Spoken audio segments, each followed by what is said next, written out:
Antes de las elecciones de marzo de 2022, conocí a una persona que me llamó la atención por su capacidad de olfato político en el momento.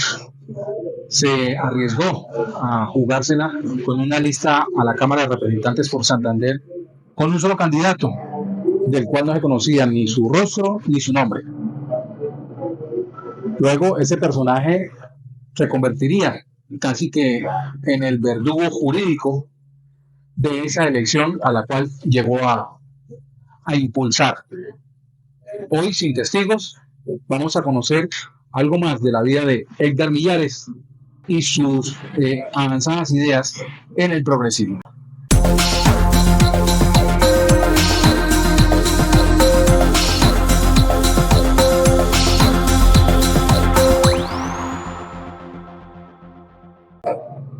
Edgar, gracias por aceptar esta invitación de Sin Testigos, precisamente para conocer un poco más de su vida. A mí me dicen que soy un hombre de derechas, que soy muy radical en mis posiciones, yo no lo creo, pero sí sé que a través suyo conozco un hombre de progresista, de izquierda, pero con el que se puede hablar y se puede aprovechar y se puede aprender incluso. Conozcamos un poco más de Edgar Millares, viene de un linaje vinculado al progresismo de Santander, con orígenes en la provincia de Vélez, en su natal Puente Nacional, hermano de América Millares. Es una condición que no se puede negar y muchos dirán, pero América la conocemos y no sabíamos que teníamos un hermano. Cuéntanos de esos orígenes de Edgar Millares desde Puente Nacional y cómo viene a parar a Bucaramanga. Jorge, muchas gracias. Un saludo muy especial para usted en medio de esta amistad que hemos ido construyendo y, por supuesto, un saludo muy especial y muy respetuoso a sus seguidores de este medio maravilloso en el cual le auguro muchos éxitos en Sin Testigos. Ojalá, porque le estamos invirtiendo duro. Sí, sobre todo. Y es bueno, hace falta medios de comunicación que permitan entender la esencia de la responsabilidad social de los medios de comunicación. Yo soy de los que considero en ese marco de la idea progresista que usted dice o de izquierda, primero soy respetuoso de la derecha, porque son necesarios los dos puntos, digamos, opuestos para construir sociedad. Por eso en las coyunturas no se pueden tomar decisiones aceleradas. Ni los que defienden el exceso tienen la razón, ni los que critican el exceso. La virtud va a estar en el momento en que todos de manera concienzuda, de manera sensata, seamos capaces incluso de criticarnos a nosotros mismos. Entonces ese linaje del que habla usted, por supuesto, es algo que me enorgullece.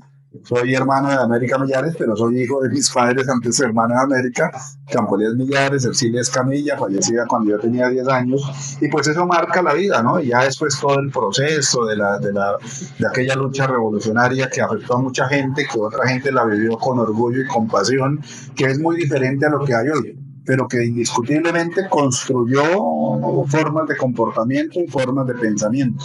Bueno, América sí tomó la decisión de llevar esa ideología de la izquierda, pues llevarla, llamémosla al monte. Fue claramente militante de un movimiento de insurgencia, que es el M-19, y eso no le impidió demostrar que era una persona que de lo social podía seguir trabajando por el departamento y actuó después, ya superado ese episodio, pues, o ese tiempo en la insurgencia, lo demostró como una defensora de derechos humanos, trabajar por la región desde lo público.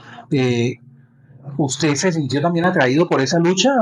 ¿Usted llegó a participar también de ello? Claro, Jorge, yo recuerdo que en esa época mi madre murió en 1977, yo soy el menor de los hermanos Millares Escamilla, con solo 10 años, y pues era imposible que me fuese. Además ellos tenían una vocación de lucha, pero también una vocación que la gente no lo conoce, de defensa de la familia. Nosotros nos quedamos 4 hermanos menores en la casa y a ninguno de los 4 invitaron a irse, porque, digamos, estaba la lucha por la rebelión, por la revolución, que en esa época tenía un tinte un poco más limpio que el que digamos, o incluso diametralmente alejado de lo que hoy se puede ver en ese escenario. Pero a la vez había un deseo de protección de familia, es decir, ustedes no queden psiquiátricos porque con nosotros es suficiente casi, ¿no? O sea, es como no arriesguemos a los demás, pero yo confieso que la sensación era, porque era pura, yo aspiro a que la gente que nos esté viendo en este momento lo entienda, y el corazón tiene pureza en los dos sentidos. En la derecha también hay pureza. Yo entiendo, por ejemplo, los dolores de la gente que ha padecido los rigores de la guerra y además a veces sin justificación. Este país infortunadamente ha tenido eventos en que no tienen nada que ver con la revolución. La crueldad no tiene que ver con la revolución. En el caso mío particular, claro que me vi, digamos, si no tentado, sí complacido de ese sueño libertario y lo conserva uno desde otras líneas, pero yo sigo siendo un soñador. O sea, sintió orgullo por lo que hacía. Claro, claro, y siento orgullo por mi forma de pensar y por lo que fue esa etapa de la vida, aún con los errores que se hayan cometido, Jorge, pero yo le confieso que eso tenía una altísima, digamos, altísimo componente de pureza, de una pureza libertaria bonita. Eso la gente, yo aspiro a que la gente lo entienda. O sea, la gente puede decir afuera son los unos y los otros, son unos de tal categoría o de tal categoría, y juzgar y señalar con el dedo, pero la sociedad lo que necesita es tranquilidad en la apreciación de hacia los demás. Yo, por ejemplo, en el tiempo que ustedes y yo nos distinguimos, jamás me he visto hablar mal de la derecha. Sí, no. No me declaro uribista como tampoco soy petrista, sin embargo apoyo al gobierno de Gustavo Petro por una coyuntura, por una significancia que tiene en los 200 años de vida republicana.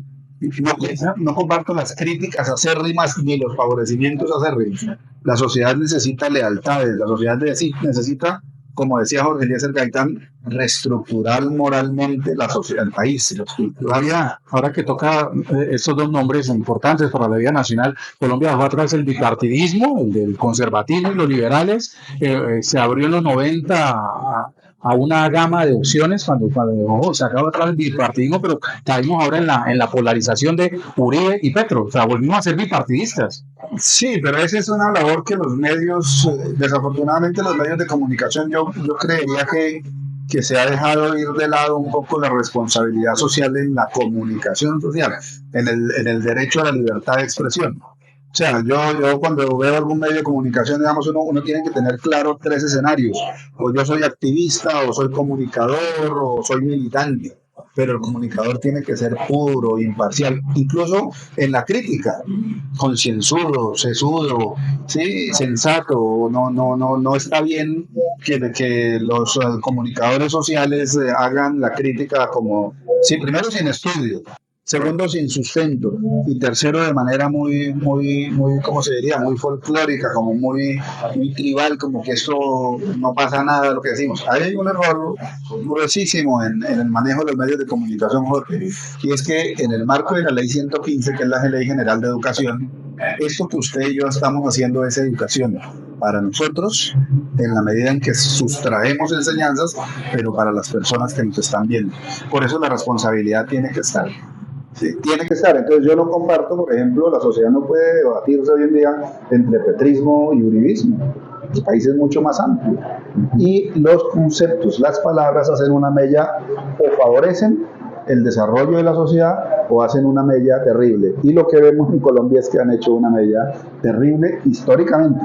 No de ayer, no de anteayer, de hace muchos años. Muy bien, bueno, superada esa etapa de la niñez en tiempo internacional, ¿cómo llega a Bucaramanga? ¿Cómo construye vida acá?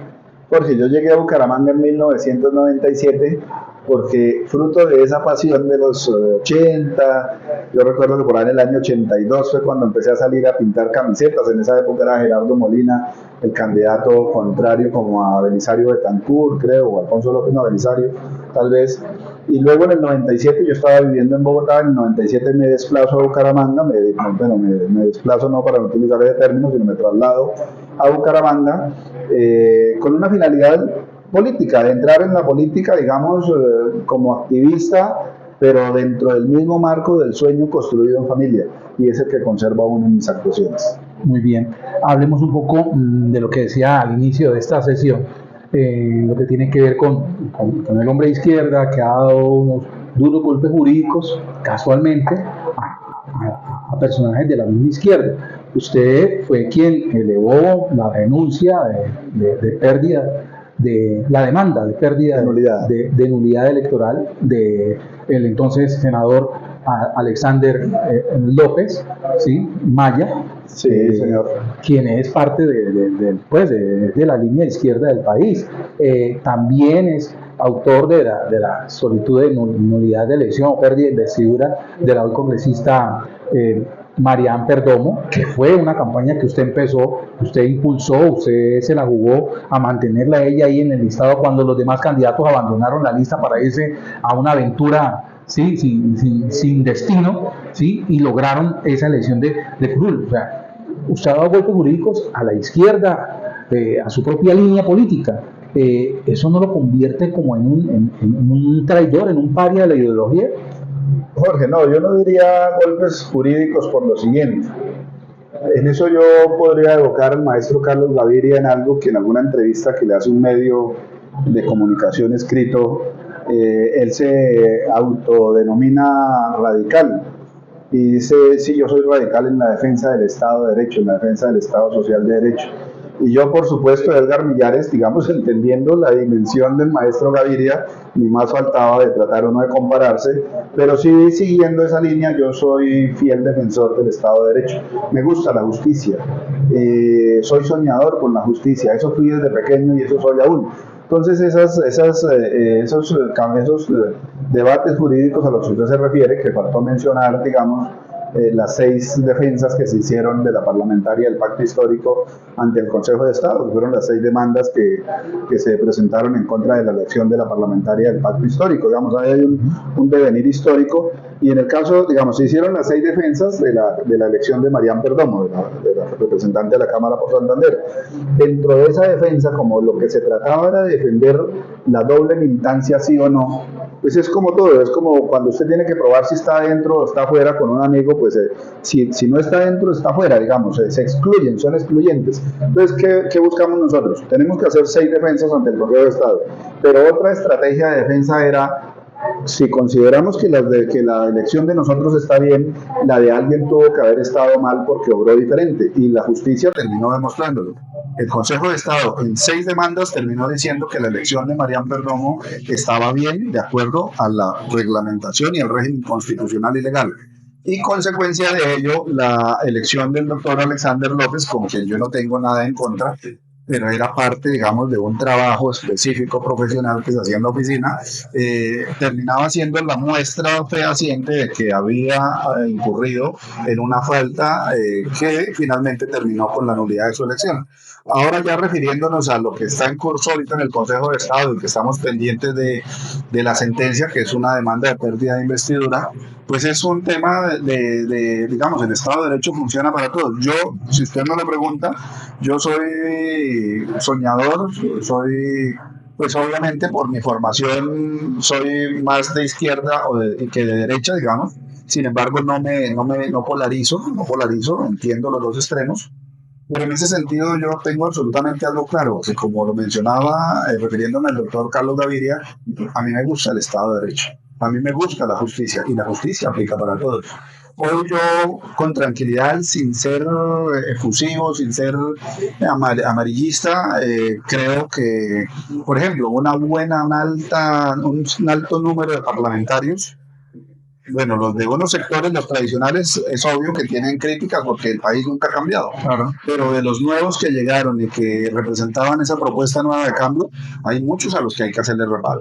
Hay muchos. Y esa es una deuda que vamos a tener con el país al finalizar este gobierno. Yo apoyo este gobierno y creo que era necesario que se diera un cambio. Es más, es necesario que ese tipo de cambios, si no es ahorita, se vuelva a presentar, o si se vuelve a presentar, se vuelva a presentar para mejorar. Porque es que la gente no puede opinar, o sea, el que opina por coyuntura es porque tiene intereses específicos. Pero si usted quiere opinar con sensatez, por lo menos, para no decir con sabiduría, si usted quiere opinar con sensatez, usted tiene que empezar a hacer la lectura dentro de los 200 años de vida republicana. Sí. ¿Y qué es lo que ha pasado periodo tras periodo, presidente tras presidente? Yo a alguien le decía en algún medio de comunicación, mi edad hoy van a ser 58 años. Y desde que recuerdo, sobre los 10 años, he vivido en el espacio político de este país soñando con que las cosas cambien, soñando con que llegue un gobierno diferente. No estoy diciendo que el gobierno esté acertando en todo, pero el simple hecho de que cambie una obra de gobierno es la oportunidad de construir y volver a reconstruir una sociedad que está descompuesta. Ese ideal de Colombia de cambio, ¿ha visto algo de eso alcanzado o todavía está muy lejos dentro de la concepción que tiene usted? Yo creo que faltan cosas, pero van a quedar cosas importantes. Es que mire lo curioso, Jorge. Uno a veces forma un hijo y puede que tenga dificultades si su hijo no alcanza a hacer las carreras que usted quiso darle o los posgrados que usted quiso darle, pero si su hijo fue honesto ya hubo un logro que le da un orgullo. Entonces, en términos de sociedad, de Estado, es importante las obras que van quedando, y las obras que van quedando no se ven de la noche a la mañana, y menos con el ojo del crítico interesado, por decir algo, el crítico interesado porque su programa coge rating, o porque el grupo económico que me apoya me dice hágalo. No. Por ejemplo, el gobierno de Ernesto Samper, estamos hablando del año 1994, usted sabe toda la crítica que hubo alrededor del proceso 8000, pero en ese gobierno fue donde empezó a funcionar el fenómeno, digamos, jurídico, político y social de la prosperidad social. ¿Sí? Entonces, en el tiempo van quedando cosas. A mí me parece que este gobierno van a quedar cosas. Yo, en medio de los errores que pueda haber, pero creo que es necesario. Por ejemplo, la reforma a la salud es necesaria. No sé si la que esté planteada, si como esté planteada o si haya que hacerle correcciones, pero es necesario porque llevamos 30 años diciendo que las GPS no funcionan. Ahora, hay un dato curioso ahí, Jorge y amigos, que este dato es de hace unos meses, pero fácilmente hoy podríamos decir que en Colombia se han interpuesto unos 12 millones de tutelas a la fecha. Sí, claro. Ahora, la tutela es uno de los instrumentos más hermosos de la Constitución de 1991 y ha hecho posible acceder a derechos fundamentales, pero ojo, las sociedades democráticas funcionarían mejor en la medida en que menos tutelas haya que integrar para reivindicar derechos. Muy bien, pero no nos alejamos tanto del tema de la nulidad de elección de Alexander López. Usted fue el autor intelectual, llamémoslo así, jurídico, de todo el proceso, sí, de lo que llamó a reclamar esa pérdida de investidura del senador. ¿Por qué usar el nombre de una tercera persona? ¿Por qué no usar el nombre de Edgar Millares en el proceso? ¿Por qué aparece en los medios de comunicación, llamémoslo un farsante, a echarse las flores de que fue él el responsable de la pérdida de investidura? Incluso lo sigue haciendo todavía, cuando ya es conocido que era Edgar Millares quien estaba detrás del proceso. Sí, no, eso es absolutamente claro, Jorge. Yo, como le digo, fue parte de la estrategia de defensa. ¿Por qué no figuró Edgar Millares? Yo soy una persona frentera, digamos, yo por eso no ataco, no soy atrevido, soy muy respetuoso. Ese es un logro jurídico, no es un logro político, es un logro jurídico. El Consejo de Estado lo avaló. ¿Por qué firmó otra persona? Porque como era parte de la estrategia, pues en ese momento yo consideré que no era prudente, por estar yo cerca de la elección de Mariam, estar defendiendo la elección de Mariam Perdomo, no era prudente que apareciese a la vez demandando al senador Alexander López. Pero eso es absolutamente claro, y la persona que firmó es un amigo mío, sigue siendo mi amigo, pero es evidente que quien hizo todo el proceso, quien argumentó todo el proceso, quien gestionó toda la actuación jurídica fue la oficina de Edgar Millares, que es una sociedad por acciones simplificadas con la que estamos trabajando hace algún tiempo, y nosotros estructuramos todo. Simplemente la persona firmó porque era parte digamos, de una decisión de su estrategia. Sí, de una decisión política en ese momento. ¿Recibió críticas por eso? ¿Por lo de Alexander López? ¿Recibió críticas por lo de Mariam Perdomo? No, crítica positiva. Yo vivo feliz y me enorgullezco a pesar de mi... Yo no soy profesional del derecho aún, pero llevo mucho tiempo trabajando en la ciencia, con la ciencia jurídica, digamos, y me gusta y me apasiona el derecho y lo hago bien y me gusta leer y me gusta buscar jurisprudencia. Entonces es un motivo de orgullo. Críticas positivas en el caso de los triunfos, todos, de los que hay ahorita. Me imagino que algunos, los que sepan y los que estén viendo y que sean seguidores, por ejemplo, del senador Alexander, el ex senador Alexander, tienen derecho de pronto a sentir algo de resquemor, pero yo les pido que me entiendan. Es una decisión netamente jurídica. No tiene nada que ver con el partido político, no tiene que ver nada con la afiliación.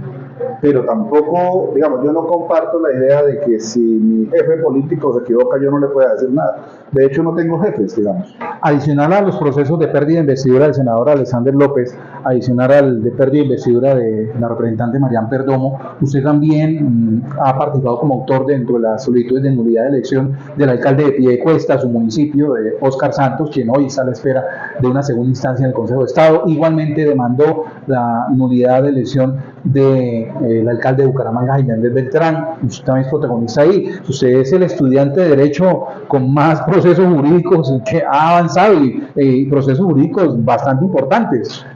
Sí, Jorge, o sea, igual el derecho es eso, ¿no? Tenemos el marco constitucional, el marco legal y hay hechos en las sociedades. De manera que lo que uno estructura en una demanda, sea cual sea la naturaleza, es precisamente eso, un relato de los hechos, unas pretensiones, unas pruebas, y en eso se resume. Entonces, por ejemplo, en el caso de las demandas de aquí de Bucaramanga y de Piedecuesta, también lo digo, no tiene ninguna. Hace unos días compartí una información con un amigo de un medio de comunicación cuando salió la sentencia del doctor Oscar. Yo en eso soy muy respetuoso con el doctor Oscar, con el doctor Jaime Andrés.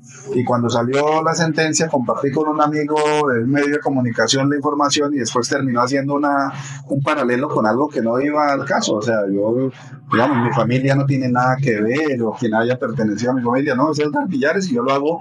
Y créanmelo, Jorge, créanmelo, las personas que lo están viendo, yo lo hago con absoluto profesionalismo y absoluta convicción. Me gusta. Y lo hice porque encontré que había errores y además me gusta porque aprendo. Porque aprendo. Es decir, que si es bravo, sin tener la tarjeta profesional, cuídense cuando ya tenga el título de abogado. Ojalá ese sea un buen augurio, Jorge. Te agradezco mucho, usted es muy gentil conmigo. Villares, ha dicho que no es ni petrista ni uribista, pero comprende lo que hay en la escena nacional. Hace unos días fue noticia ese Consejo de Ministros, primer Consejo de Ministros televisado en la historia de Colombia y que obviamente pues generó impacto tanto a seguidores como a no bien querientes del gobierno colombiano. ¿Usted cuál es su concepto de eso que sucedió en esas 4 o 5 horas de Consejo de Ministros que fue televisado? Jorge, respuesta para que le pongamos tranquilidad a la charla, respuesta con preámbulo de cajón. Muy buena pregunta. No, ¿qué veo yo ahí, Jorge? Primero, considero que las cosas deben analizarse de manera sensata. O sea, ese Consejo de Ministros que nunca había sucedido, nunca se había, digamos, divulgado de esa manera, ahí hay una primera diferencia. ¿Qué pasaba en los consejos de ministros de antes? Todo era bueno o todo era malo o nunca nos contaron. Entonces hay que evaluarlo de esa manera, ¿cierto? Miren una cosa curiosa, para venir a reunirme con usted y para compartir esta información, estuve buscando información de hace 30 años, de uno de los últimos discursos de Álvaro Gómez, que no era de izquierda, cuando él se refería al régimen y a que las cosas podían cambiar, solo que al régimen no le interesaba cambiar. Eso sigue siendo vigente, estando vigente. Y estaba vigente en el año 95, en la época de Álvaro Gómez, como estuvo vigente en el 48, en la época de Aurelio Gaitán.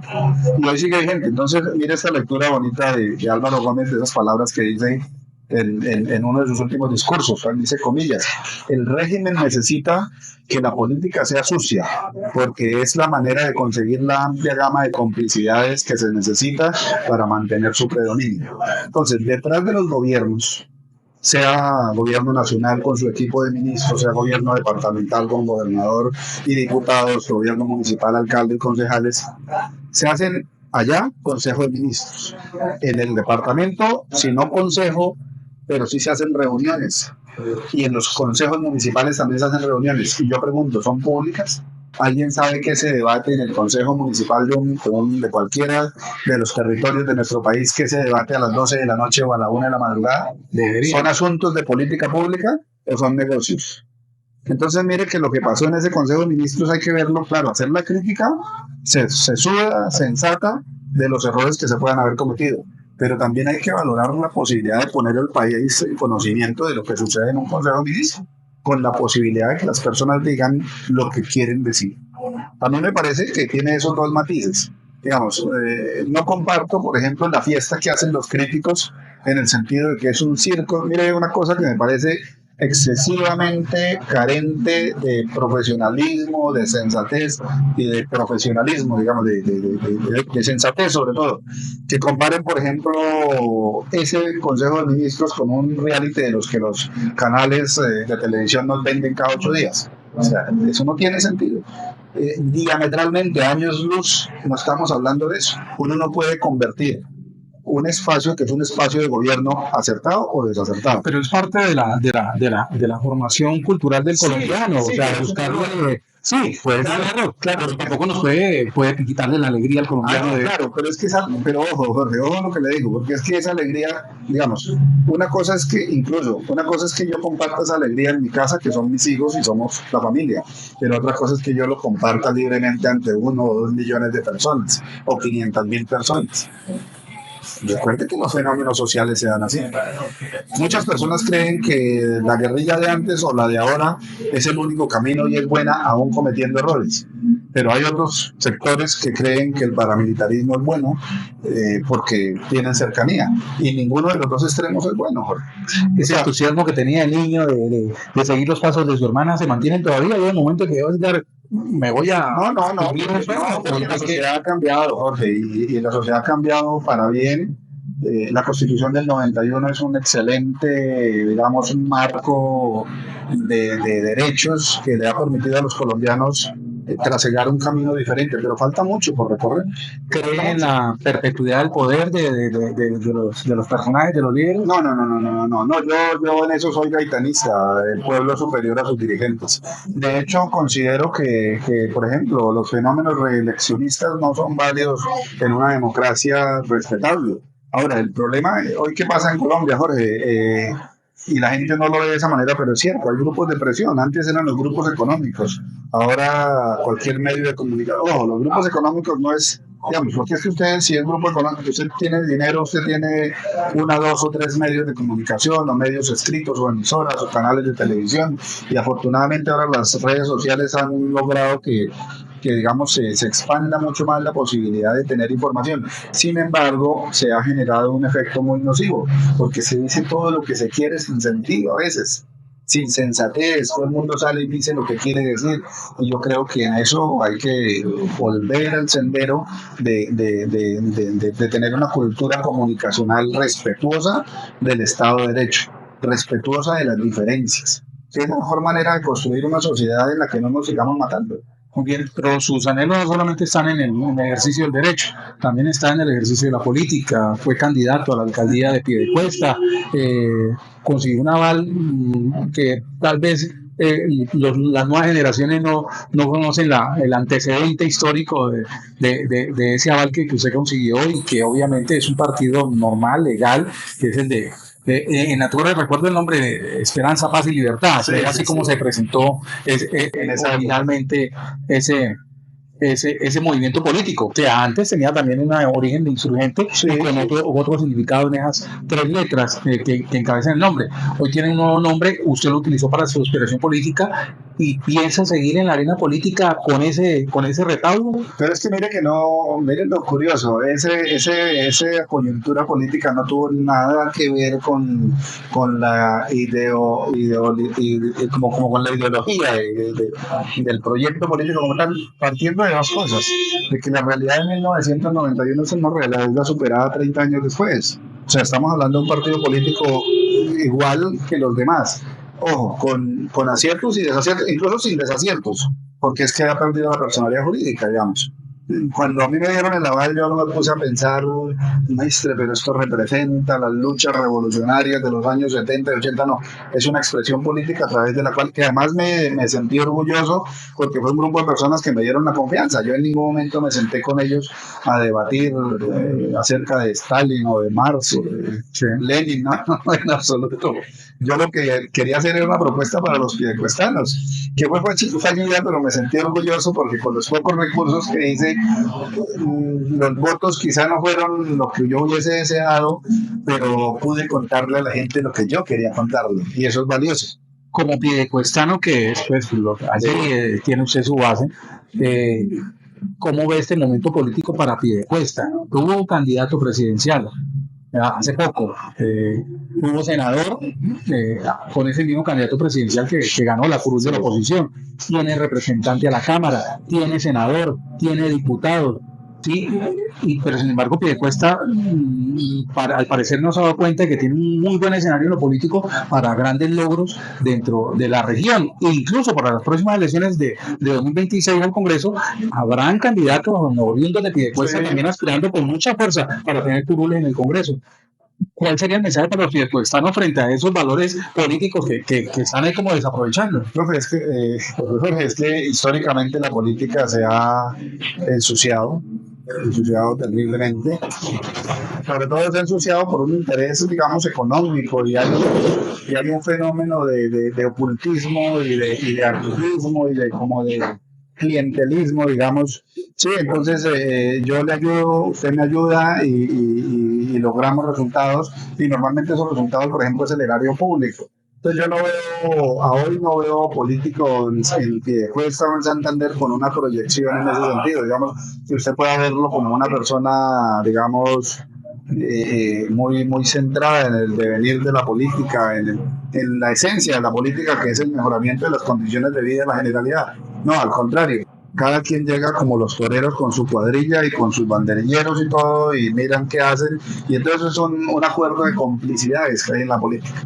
Y esa es la muestra, o sea, es increíble que un municipio como Piedecuesta, con toda esa representación que usted dice que tiene, y es cierto, no se vean los avances. Muy bien. Ahora, encuentra uno también que por ejemplo, en el Congreso de la República, por mis experiencias allá, uno encuentra que tal vez nunca ha habido senadores, o sí, ha habido uno que otro, senadores que vale la pena seguirles el camino y estudiarlos y mirar qué hacen por el país. Pero la generalidad es la otra.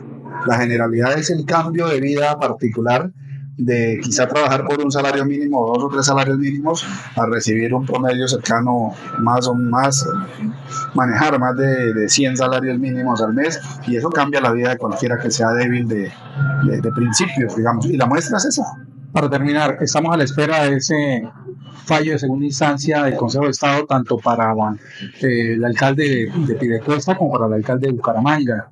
Usted que estuvo frente a los dos procesos, que conoce los detalles de ellos, ¿cómo ve el ambiente? ¿Qué va a suceder? ¿Habrán elecciones atípicas en estas dos ciudades?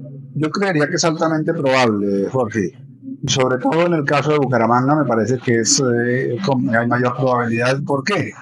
El derecho es una ciencia, y el derecho está escrito, hay un marco constitucional, hay un marco legal y hay un marco jurisprudencial. Entonces aquí uno no se puede inventar nada, digamos. O sea, la virtud en el derecho no es inventar, la virtud en el derecho es encontrar la norma, encontrar el marco constitucional, el marco legal y el marco jurisprudencial, y aplicarlo al caso concreto. Digamos, uno en esto tiene que ser respetuoso. Creo que la decisión que tomaron las dos defensas, tanto del alcalde de Bucaramanga como del alcalde de Piedecuesta, es valiosa, eso es de nada. Entonces entra el doctor Humberto Sierra Porto a presentar la apelación. Obviamente tiene unos pergaminos importantes y es muy respetable, pero pues allá en el Consejo de Estado los magistrados son los que van a terminar decidiendo en derecho, afortunadamente. Me parece que es altamente probable que esas demandas en segunda instancia continúen con el escenario previsto o establecido en la primera instancia. Bien, Edgar, muchísimas gracias por esos minutos que le he robado tiempo de su agenda para poder compartir este café. Estamos en Café Nativa. Este bello local está ubicado sobre la carrera 11, entre calles 41 y 42, detrás de la Gobernación de Santander, por el peatonal de la carrera 11. Se lo recomiendo, un café excelente y muchas maravillas y de esas cosas deliciosas que tiene el departamento de Santander. Los invitamos para que lo visiten y disfruten al igual que nosotros. Y Edgar, pues el agradecimiento por ese tiempo que me ha dedicado. Jorge, muchas gracias a los amigos de Nativa Santander. Efectivamente, un excelente lugar, un lindo lugar de Santander. Muchas gracias a ustedes por este espacio. Siempre como amigo estaré dispuesto a atender un requerimiento de esta naturaleza o cualquier otro. Sabe usted que cuenta con un amigo. Un saludo especial para todos los que están viendo este medio.